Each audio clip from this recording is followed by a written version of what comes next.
yesterday Putin announced partial mobilization. So he wants to get now 300,000 additional soldiers, and he's mostly looking for reservists, like people that have served in the army before and have some experience. And it's just crazy because I already know that like a lot of people don't want to go to war in Russia, and not everyone is supporting it. Some people are just staying silent because they don't want to get in trouble. And it's crazy. There were already like a lot of protests going on in St. Petersburg and even in Siberia, and people are not happy about the mobilization. And Daniel did something really interesting. He actually went to people in Russia and asked them, hey, are you ready to die in Ukraine? Like he literally asked that like people on the street in Russia. And today we're going to have a look at it and see how the people are reacting to the partial mobilization.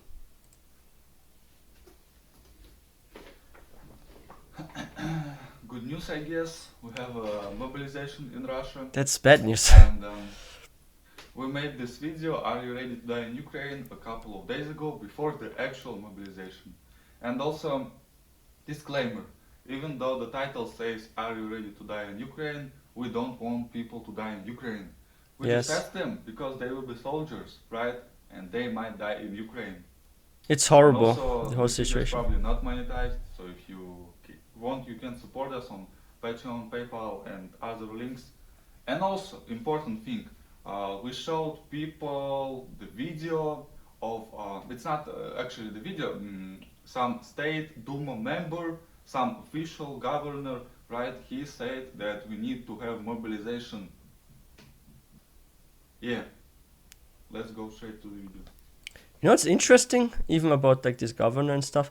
Are even those politicians aware of the consequences? Like, what is if they escalate it further and further and they get like NATO and the rest of the world involved? Like, that is crazy. Like, imagine you have suddenly then an enemy that has like 4 or 5 times the numbers and the soldiers than you have. Like, why would you even get into a fight like this? Like, there is no way. If this escalates, let's say NATO joins and stuff, and he makes like a full mobilization. What is if like the NATO countries are also doing a full mobilization? Like, if you look at the statistics of the population in Russia and the rest of the world, like, sure, Russia is a big country, but if you are like alone or with just 2-3 allies in this, and probably like I'm not even sure if allies would help. Like, this is crazy. Like, they should have looked for a diplomatic solution and not escalated further. Now I'm actually a little bit worried. Мобилизировать все наши силы. Мы должны быть солидарны с нашими ребятами, которые там находятся непосредственно на фронте. It's insane.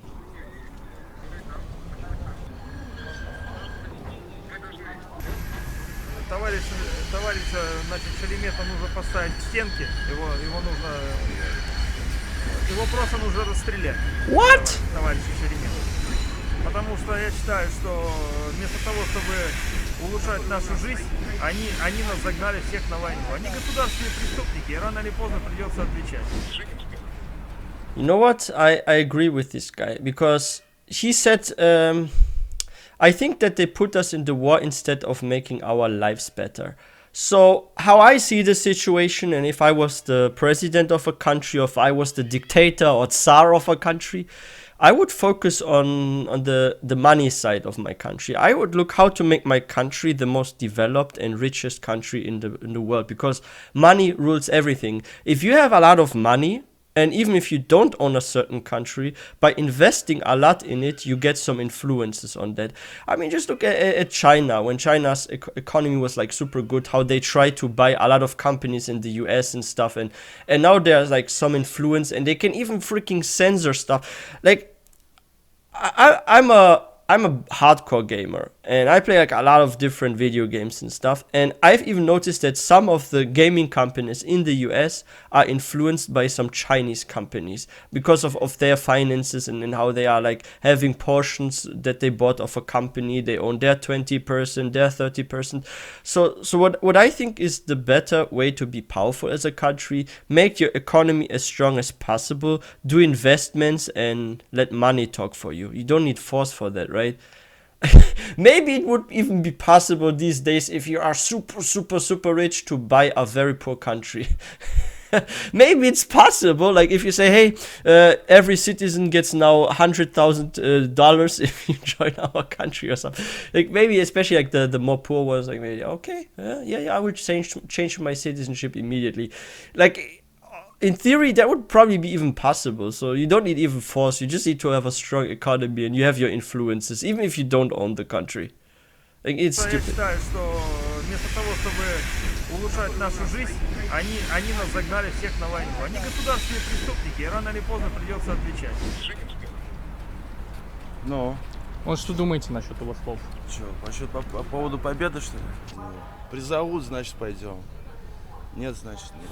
В принципе, все правильно говорит. What? И полностью поддерживаю спецоперация, точнее война. Она уничтожает наш народ и гибнут наши русские ребята. Because they are Также attacking. украинские ребята. Они выступают за то, чтобы мобилизация была. Будет. То есть, чтобы все поехали в Украину и отстояли ценности России. Ну, как по мне, вот именно это неправильно, то, что должны ехать, непонятно за что воюем и так далее. Wow. You know what I've noticed with this guy?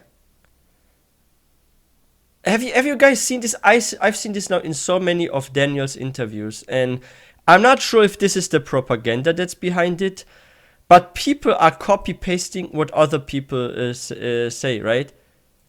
They say, yeah, like he says, it destroys our people and this and that. We have to go there.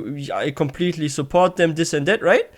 And then they say with like if you ask them like questions like, yeah, but what are we doing there even and this and that, and then they have like suddenly doubts, right? Like he changed his mind after some questions that actually went to his mind like, wait a second, why are we even going there in the first place? Like they basically get this, okay, Russians, we are losing our people there, this and that, right? And they're like some Nazis or whatever they claim. And then they copy paste it, and if you ask them in an interview, they say it. But if you ask them certain questions, like suddenly a light bulb just shines in their head. Like, oh, wait a second, what are we actually doing there? Why are we there in the first place and stuff, right? So I don't know. It's sometimes I feel like maybe like a morning in Russia is like this. People wake up, they have their coffee, their bacon and eggs or whatever they eat there, right? They turn on the TV and the news is, you have to support this. You have to go there. You must be a soldier. You must do this and that. And maybe it repeats like 100 times during the day, and it gets like saved in here in the mind of the people, right? And then they just copy paste say it, right? Like they just say what the TV says or what like some politicians say, and they say it over and over again until you actually ask them a question and they start to think about it. It's like you're taking an information and you're just repeating the information, but you're not thinking about the information you're being given. Like, what is this even, right? This is how I imagine actually the daily life there right now. And I've seen like some images. There are like those Z symbols in like cities. There are like advertisements, be a hero, join our military and this and that. Or like there's a lot of propaganda, and I feel like that they are like really manipulated. But if they actually like wake up for a second and you ask them a question, they are like, why are we even doing this, right? Ну, как по мне, вот именно это неправильно, то, что должны ехать, непонятно за что воюем и так далее. Yeah. Приятно это все. Look, he suddenly changed his mind after just a few questions. Возможно, it's слышали, common sense. сейчас ходят слухи о всеобщей мобилизации. Вот вы готовы были бы умереть в Украине за наши русские ценности, His за eyes. детей Донбасса, за Путина?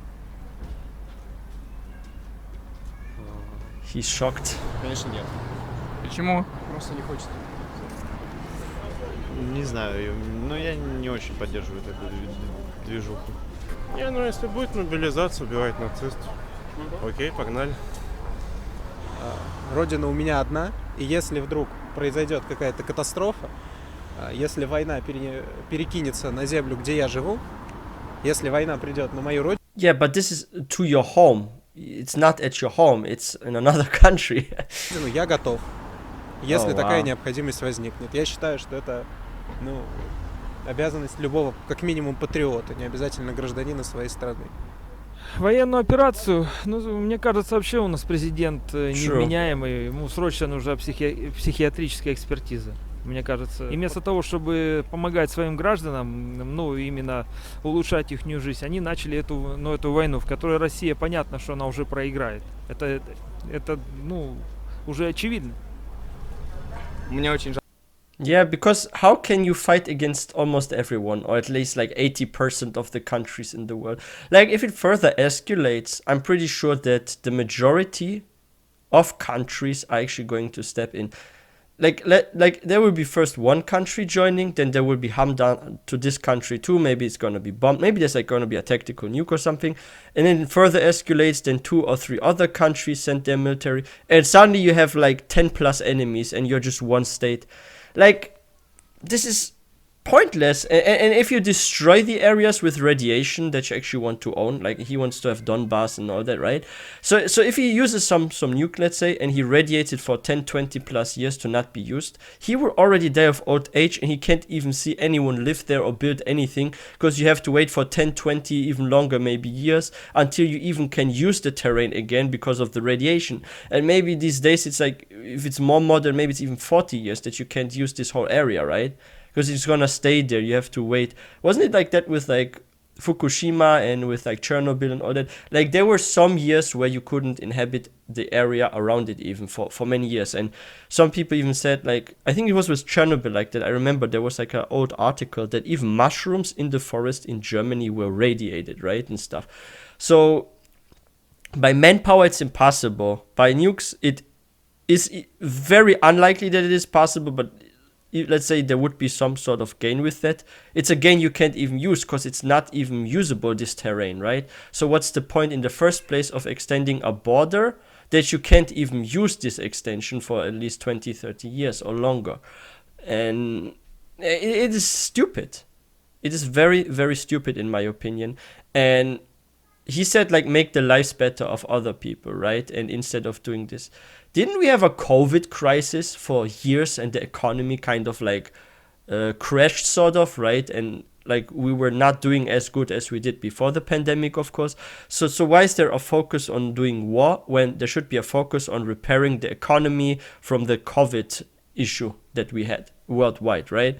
And also global warming, like, there are freaking forests burning not far from Moscow, right? And here in Germany, we had also some issues with drought, like farmers couldn't harvest much and stuff. Like, there are some big climate issues. There is the COVID issue. We have so many problems. It's not the time, and it's very stupid to have any kind of war at this given time here on this planet. It's stupid. And yeah, let me know in the comment section what you think about this. I think it's not right to do war, but it's also, in addition, a very bad timing for this. And yeah, if you guys are new to this channel, please don't forget hit that subscribe button for more content. Жалко будет, если мы вот с ним погибнем. Yeah, they want to still travel, find maybe nice girlfriends. Даже если мобилизация будет, то будут отлынивать очень сильно. У меня вот друзья есть в Донецке, которые сидят по несколько месяцев. Holy shit, that's true. Из дома, из подвалов, к ним матери приносят еду, воду. Ну, наша мобилизация ожидает, наверное, примерно то же самое. Потому что люди, ну, не понимают, за что им бороться. Но умирать за яхты, за дворцы, за деньги, за детей, которые учатся за границей у наших чиновников, я не готов. Я хорошо не живу сам. Поэтому я бы никому не посоветовал. They need to free Navalny somehow. I don't know how though. Нет.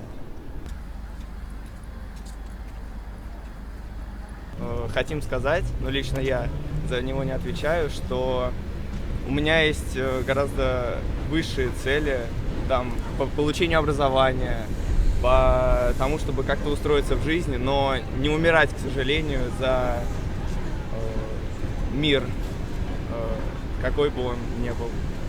У нас ведь тоже, я не буду называться, где я работаю, в какой организации, уже тоже начинают выдергивать людей, какие дипломы, какие военные учетные специальности, какие права.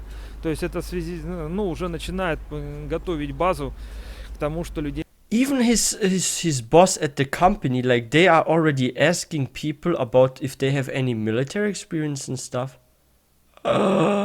That is crazy. Like, I have heard from a blogger that actually in school Like even the teachers, they have like a new class now in Russia.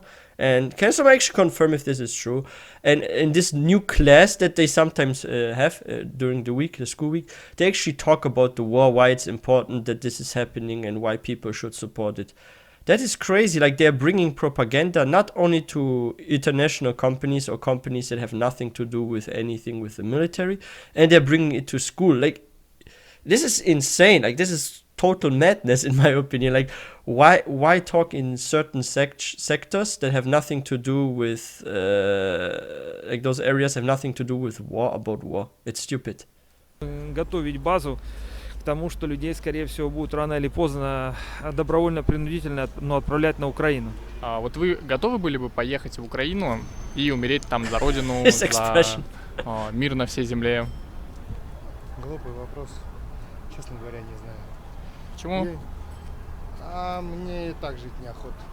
И не за родину, и не за кого. Я всех потерял. OMG. This was a depressed guy at the end. Holy shit. He must have been through some really rough times or something. OMG. But yeah, this is crazy. Like, this whole thing needs to end as soon as possible. And from what I'm seeing right now, and also like when you look at the economy and like the sanctions and how they are like little... Like, what is actually...